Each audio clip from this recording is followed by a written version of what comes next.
বলবে না? কি বলবে? বাবা, চুলগুলো সামনে আসছে। হ্যাঁ, গালটা আবার ফুলে যাচ্ছে। বলো তুমি কি বলতে চাইছিলে, বলো। ভালো লাগবে, মুখে লাগবে। কি বলতে চাইছিলে বলো। আবার গালটা ফুলে যাচ্ছে। বলবে ইন্দুর মুখটা এরকম কেন, এরকম কেন। বলো হে গাইস এভরিওয়ান, আসসালামু আলাইকুম, welcome back to my channel. কেমন আছো তোমরা সবাই? আশা করি খুব ভালো আছো। তো আমি গোসল করে নিয়েছি, নামাজও পড়ে নিয়েছি, এই জাস্ট নামাজ পড়ে উঠলাম। এখন বাজে দুপুর 2টো। আর তোমাদের সবাইকে জানাই রমজান মুবারক, তোমরা সবাই ভালোভাবে কাটাও। আজকে দুপুরবেলা। আর চলো দুপুর থেকে তোমাদের সাথে শেয়ার করব ইফতারে কি রান্না হচ্ছে না হচ্ছে, রাত পর্যন্ত কি করি না করি। তো এখন তো দুপুর 2টো বেজে গেছে, বাট ইনায়েত আর আমি খাওয়াইনি এখনও। তো চলো, ওকে আমি এক্ষুনি মেরে এক্ষুনি কেঁদে কেঁদে চলে গেল তাদের কাছে।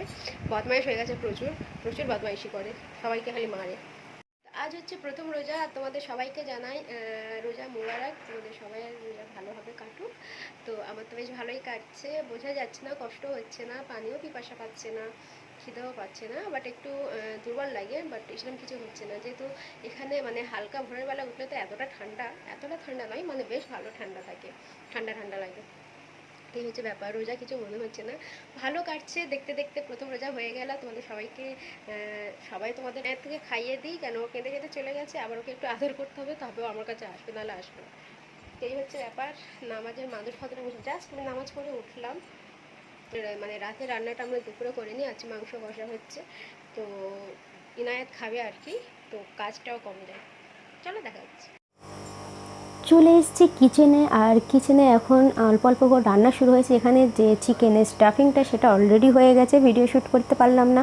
এখানে দেখো ব্রেডটা একটু ভাপিয়ে নেওয়া হচ্ছে, যাতে একটু কি বলে একটু নরম থাকবে আর কি।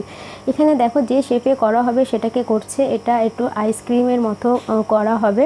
প্রথমে একটু পানির সাথে একটু ময়দা মাখিয়ে নেওয়া হবে, আর তার সাথে এইভাবে একটু দিলে এটা কি মানে আটকে যাবে আর কি, খুলবে না। তো এইভাবে দেখো এই শেপটা এইভাবে হয়ে গেল, আর এর মধ্যে যে স্টাফিংটা করা হয়েছিল চিকেনে সেটা এর মধ্যে দেওয়া হবে। তো পরে কখনো তোমাদের সাথে শেয়ার করবো যে এই চিকেনের স্টাফিংটা কীভাবে করা হয়েছে। তো এর মধ্যে একটু হাতের সাহায্যে একটু চেপে চেপে ভেতরে ঢুকিয়ে দিতে হবে। এটাকে তোমরা আলু দিয়ে করতে পারো, এটা চিকেন করতে পারো, যে যেমন পারে সে সেভাবেই করতে পারো। এটা আমাদের এখন চিকেন দিয়ে হয়েছে। তো যে ময়দার যে মিশ্রণটা ছিল সেটাকে দিয়ে এইভাবে জুড়ে দেওয়া হয়েছে, আর আইসক্রিমের একটা কাঠি নিয়ে নেওয়া হবে, যেটা মাঝখান থেকে এইভাবে দিয়ে দেওয়া হবে। দেখো কতটা সুন্দর লাগছে, একটু চেপে চেপে একটু লাগাতে হবে, খুলে যাওয়ার ভয় থাকে।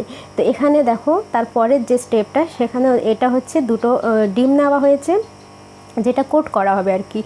তো এখানে একটু জিরে, একটু নুন, একটু ধনেপাতা, একটু চিলি ফ্লেক্স এইগুলো দিয়ে দেওয়া হবে, দিয়ে একটু মিশিয়ে নেওয়া হোক। তারপর তো এদিকে দেখো সব কটা রেডি হয়ে গেছে, এখানে সব করা কমপ্লিট। এবার একটু এটা কিছুক্ষণ থাকবে, এরপরে এটাকে কোট করা হয়েছে, কিছুক্ষণ ওটা রেস্টে রাখা হয়েছে। এখানে দেখো ডিমের মধ্যে একটু চুবিয়ে তারপর ব্রেড কাম বাড়িতে করতে পারো। ব্রেড বাড়িতে ছিল, সেটাকে ব্রেড কাম করে নেওয়া হয়েছে, সাইডে যেগুলো থাকে। এখানে একটু মোটা মোটা দেখতে পাচ্ছ, যাতে একটু বেশিভাবে বোঝা যায় আর কি। তো এখানে সব কটা তৈরি করে নেওয়া হোক। তার সাথে সাথে আমি এবারে অন্য কিছু রান্না করছি। এখানে দেখো 2 প্যাকেট দুধ নিয়ে নিয়েছি, 1 কিলো, আর এখানে দুধটাকে ফোটাতে বসিয়ে দিয়েছি। এখানে যে দুটো লাগবে, কাস্টার্ড পাউডার আর কনডেন্স মিল্ক, যেটা দুধে পড়লে যে কোনো জিনিসের টেস্ট খুবই ভালো বেড়ে যায় আর কি। এখানে আমি স্বাদ অনুযায়ী চিনি দিয়ে দিচ্ছি। তো এখানে করব সাবুদানার ডেজার্ট, যেটা বলে দিই প্রথমে, সাবুদানার ডেজার্ট করার জন্য আমি এটা আগে থেকে করে রাখছি, যাতে ঠান্ডা ঠান্ডা খেতে বেশ ভালো লাগবে। তারপর এটা পুরোটা কোট করা হয়ে গেছে, আর 1 প্যাকেট দুধ নিয়েছিলাম পাউডার মিল্ক, সেটাকে গুলে দিয়ে দিয়েছে। আর এখানে দেখো একটু দুধ ওখান থেকে বের করে নেওয়া হয়েছে, যেটা কাস্টার্ড পাউডার মিক্সড করে এখানে দেওয়া হচ্ছে। তো এটা আমি দিয়েছিলাম, পরে আবার অল্প একটু দিয়েছিলাম, আমার কম মনে হয়েছিল তাই পরে অল্প একটু দিয়েছিলাম। তো এটাকে দিয়ে ভালোভাবে নাড়তে থাকবে। তারপরে কনডেন্স মিল্ক স্বাদ অনুযায়ী দিয়ে দেবে। আমি অল্প চিনি অল্প কনডেন্স মিল্ক দিয়েছি, যাতে মিষ্টির ব্যালেন্সটা ঠিক হয়ে যায়। তো তোমাদের বাড়িতে প্রথম রোজা কেমন হচ্ছে না হচ্ছে, কি রান্না করছো না করছো, প্লিজ কমেন্ট করতে ভুলো না। তো চলো আবার শুরু করা যাক। এখানে একটু রোয়াবজা দিয়ে দেবো, অল্প একটু দেবো, তারপর ডেকোরেটের কাজে আবার একটু কাজে লাগবে। তো এখানে অল্প একটু দিয়ে দিচ্ছি। তো এখানে দেখো বেশ ভালোই একটু গাঢ় হয়ে গেছে। বেশি গাঢ় করো না, কেন ডেজার্টে বেশি গাঢ় ভালো লাগে না, বাট আমার এই ডেজার্টটা করতে গিয়ে একটু বেশি গাঢ় হয়ে গিয়েছিলো। তো তো তারপরে দেখো এটা সবজি সিড, এটাকে 10 থেকে 20 মিনিট মতো একটু ভিজিয়ে রাখতে হবে। তো এখানে একটু পানি দিয়ে একটু ভিজিয়ে রেখে দিই। সাবুদানাটা দেখো এখানে একটু ছাঁকনির সাহায্যে একটু ঝেড়ে নিয়েছি, কেন কিছু একটা ছিল এখানে। আমার দুধটা এখানে পুরো কমপ্লিট হয়ে গেছে আর আমার একটু গাঢ় বেশি হয়ে গিয়েছে। সাথে সাথে পাশে পানি বসিয়ে দিয়েছিলাম। তো এখানে সাবুদানাটা সিদ্ধ করতে দেবো। সাবুদানা সবসময় একটু আগে থেকে ভিজিয়ে রাখলে তাড়াতাড়ি সিদ্ধ হয়, বাট আমার ভেজানো ছিল না, বেশ কিছুক্ষণ লেগেছিল এই জিনিসটা সিদ্ধ হতে। সাথে সাথে এখানে দেখো চানা রান্না হচ্ছে। তো একসাথে মানে আমরা সবাই মিলে একসাথে সময় এক এক করে রান্না করা হচ্ছে। এক সাইডে বসিয়ে দেবো আর এক সাইডে সাবুদানা সিদ্ধ হচ্ছে এখানে। তো সাবুদানাতে আমি একটু ফুড কালার দিয়েছি। যাই হোক এখানে সিদ্ধ হয়ে গেছে, আমি ঢেলে নেবো, নিয়ে ঠান্ডা পানি দিয়ে বেশ ভালো করে ধুয়ে নেবো। একটু হাত দিয়ে ভালোভাবে ধুতে থাকবে যাতে ভালোভাবে একদম ক্লিন হয়ে যায়।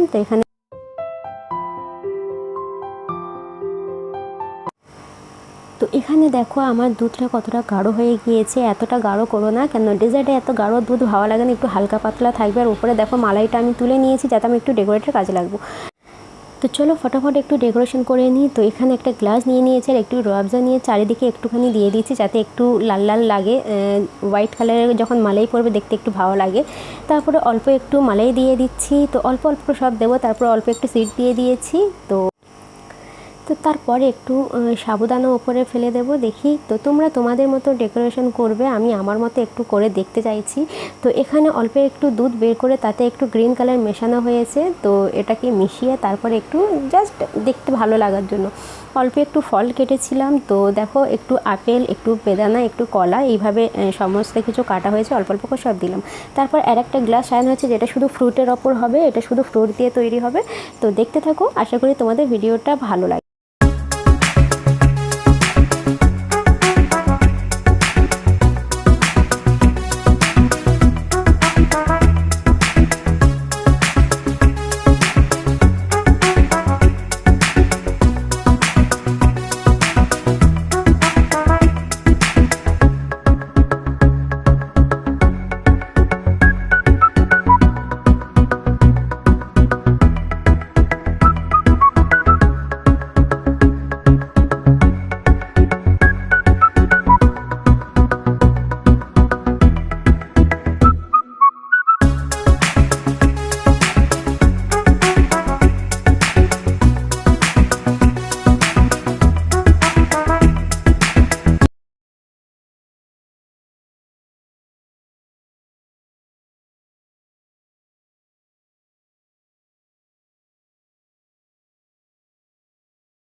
তো এক এক করে একটু এক্সপিরিয়েন্স হলো। এক একটা গ্লাস, যেমন আমি একটা সাজিয়েছি, আমার ননদ একটা সাজিয়েছে। তো এখন এই সব চলছে। তো আমার দুধটা যেহেতু একটু গাঢ় হয়ে গেছে তোমাদেরকে আগেই বললাম, যার কারণে আমি এক একটা বরফ নিয়ে গ্লাসের মধ্যে দিয়েছি যাতে একটু পাতলা হয়ে যায় আর কি। তো একটু ঠান্ডাও হয়ে যাবে, একটু পাতলা হয়ে যাবে। তারপরে যে মালাইটা আমি উপর থেকে তুলে নিয়েছিলাম, এই মালাইটা আমি উপরে দিয়ে দিয়েছি। তো দেখতে যতটা সুন্দর লাগছে খেতেও ততটাই সুন্দর। জাস্ট দুধটাকে রেডি করো, সাবুদানাটাকে সিদ্ধ করো, আর একটু ফল ফ্রুট কেটে একসাথে সব মিশিয়ে দাও, ব্যাস হয়ে যাবে ডেজার্ট। এখানে আমরা একটু গ্লাসে একটু এদিক ওদিক করছি বলে আমাদের একটু টাইমটা বেশি লেগেছে। এতে কোনো খাটনি নেই, কোনো টাইম যাবে না। এটা জাস্ট আমাদের মতো একটু টাইম গেছে, তোমরা তোমাদের মতো করে নেবে। তো এই হচ্ছে ফাইনাল লুক। তো দেখো আমার সাবুদানার ডেজার্ট কেমন লাগছে প্লিজ আমাকে কমেন্ট করে জানাবে তোমাদের কেমন লাগলো। তোমরা একবার ট্রাই করতে পারো, ঠিক আছে? তো চলো তারপরে এবার যেসব ফ্রাইয়ের যেসব কাজগুলো রয়েছে এবার শুরু করা যাক। এখন বাজে বিকাল 4:30। হ্যাঁ, তো এখনও অনেক কাজ আছে। যেটা করা হয়েছিল আইসক্রিম, এই যে ব্রেড দিয়ে যেটা করা হয়েছিল সেটা এক এক করে ফ্রাই করে নেওয়া হচ্ছে। ব্রেড কাম আর ব্রেডের জিনিসগুলো জাস্ট গরম তেলে দাও আর তুলে নাও। দেখতে পাচ্ছ একটু বেশিক্ষণ থাকলেই একটু লাল লাল বেশি হয়ে যায়। তারপরে এখানে আমার শাশুড়ি এগুলো এক্সপিরিয়েন্স করেছে। আজকের প্রথম রোজা বলে যে যেমন পেরেছে সে তেমনই কাজকাম করছে। তো এখানে এই অবস্থা, ময়দা নিয়ে মানে ডিজাইন করার চেষ্টা করেছে আর কি। তারপরে দেখো এক এক করে ইফতার রেডি হচ্ছে আর এইভাবে এক সাইডে রাখা হচ্ছে। তারপরে ফুরুলি যেটা ছিল সেটাকে ফ্রাই করা হয়ে গেছে। তারপর হলো নারকেলের চূড়া, যেটা একটু দুধ চিড়ে আর নারকেল দিয়ে করা হয়। এরপরে চানা টানা সব রেডি হয়ে গেছে, এক এক করে এখানে সব রেডি করা হয়েছে। এখন যে কাজটা হচ্ছে সেটা ফুললি ফ্রাই করা হচ্ছে। এরপরে আমাদের মসজিদে ইফতার যায়, তো এখানে এক প্লেট করে সব বের করা হচ্ছে। ফাইনালি সব হয়ে গেছে, এবার আজানের টাইম হয়ে গেছে। আমি এক এক করে এখানে সব সাজিয়ে দিচ্ছি এখানে সবাই। তো এখানে ইনায়েতের দেখতে পারো অবস্থাটা, ও ও এত এত মিষ্টি মিষ্টি দুষ্টুমি করছে। এখানে দেখো কখনো এইভাবে করে না, কিন্তু এতগুলো সামনে যে এতগুলো দেখছে না, ও ভাবছে যে আমি সব খাবো। তো এইভাবে সাজানো হচ্ছে, ও প্রত্যেকটাতে একটা একটা করে তুলে তুলে খাচ্ছে। তো এই হচ্ছে ব্যাপার, ঘরে বাচ্চা থাকলে এইসবের আনন্দটা একটু বেশি হয়। তো এখানে সমস্ত ইফতার লাগিয়ে দেওয়া হয়েছে। চলো, তো আমাদের কাজ এখনও শেষ হয়নি, আমরা তো এক এক করে এখানে ইফতার লাগাচ্ছি, বাট উপরে আরও কাজ হচ্ছে, যেটা ফুলে সেটা এখনও তৈরি হচ্ছে। তারপরে মসজিদে এখানে আমাদের এক প্লেট করে ইফতার যায়, সেটাকেও রেডি করা হচ্ছে। তো আমার এই ডেজার্টটা কেমন লাগছে তোমরা দেখতে পারো, কেমন লেগেছে প্লিজ কমেন্ট করে বলো, ভুলবে না। তো চলো, এবার আমরা এখানে সব বসে গেছি, বাজু করে বসে গেছি এখানে। আর আলহামদুলিল্লাহ আমাদের আজ রোজাটা বেশ ভালো কেটেছে। তোমাদের কেমন কেটেছে প্লিজ জানাবে। গলার আওয়াজ আর বেরোচ্ছে না।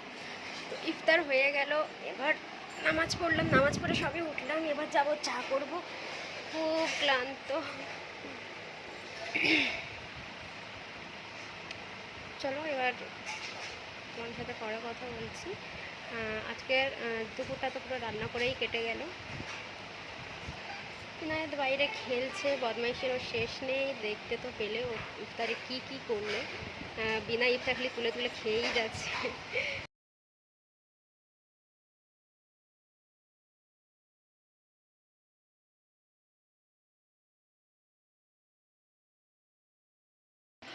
কি করছো ওটা? আমি আল্লাহ মিয়াকে স্নান করাচ্ছি। আল্লাহ মিয়াকে স্নান করাচ্ছ? স্নান নয়, গোসল বলতে হয়। স্নান বলতাম। স্নান বলে না। স্নান বলে না? আইনু, তুমি রোজা রেখেছিলে নেই। কেন? কি করছো? মুখ দেখো কিরকম লাগছে। অ্যানিমালস লাগছে, দেখো কার মুখ এরকম থাকে। অ্যানিমালটা কোন অ্যানিমালস? পাগিন। সাইড দেখছো কোথায়? হ্যাঁ। এটা কি বাবু? না, অন্য অন্য বাবুরা তো দেখি। ও সরি তখন তো সরি। বলবে ইনায়েত তো একদম ছিয়া, ইনায়েত তো খালি ছিয়া ছিয়া কথা বলে। ঠুমকা লাগাও। আমি ছুকা ছেলে। তো এখন একটু চানা নিয়েছি, দেখো ইফতারের সময় চানা খায় না, মানে নামাজ টামাজ পড়ে সব চানা খায়। তো এখন একটু চানা নিয়েছে, একটু চানা খাচ্ছি। ভাত ফাত সব রান্না হয়ে গেছে, শুধু আজান দিলে নামাজটা পড়বো, আর কোনো কাজ নেই। চলো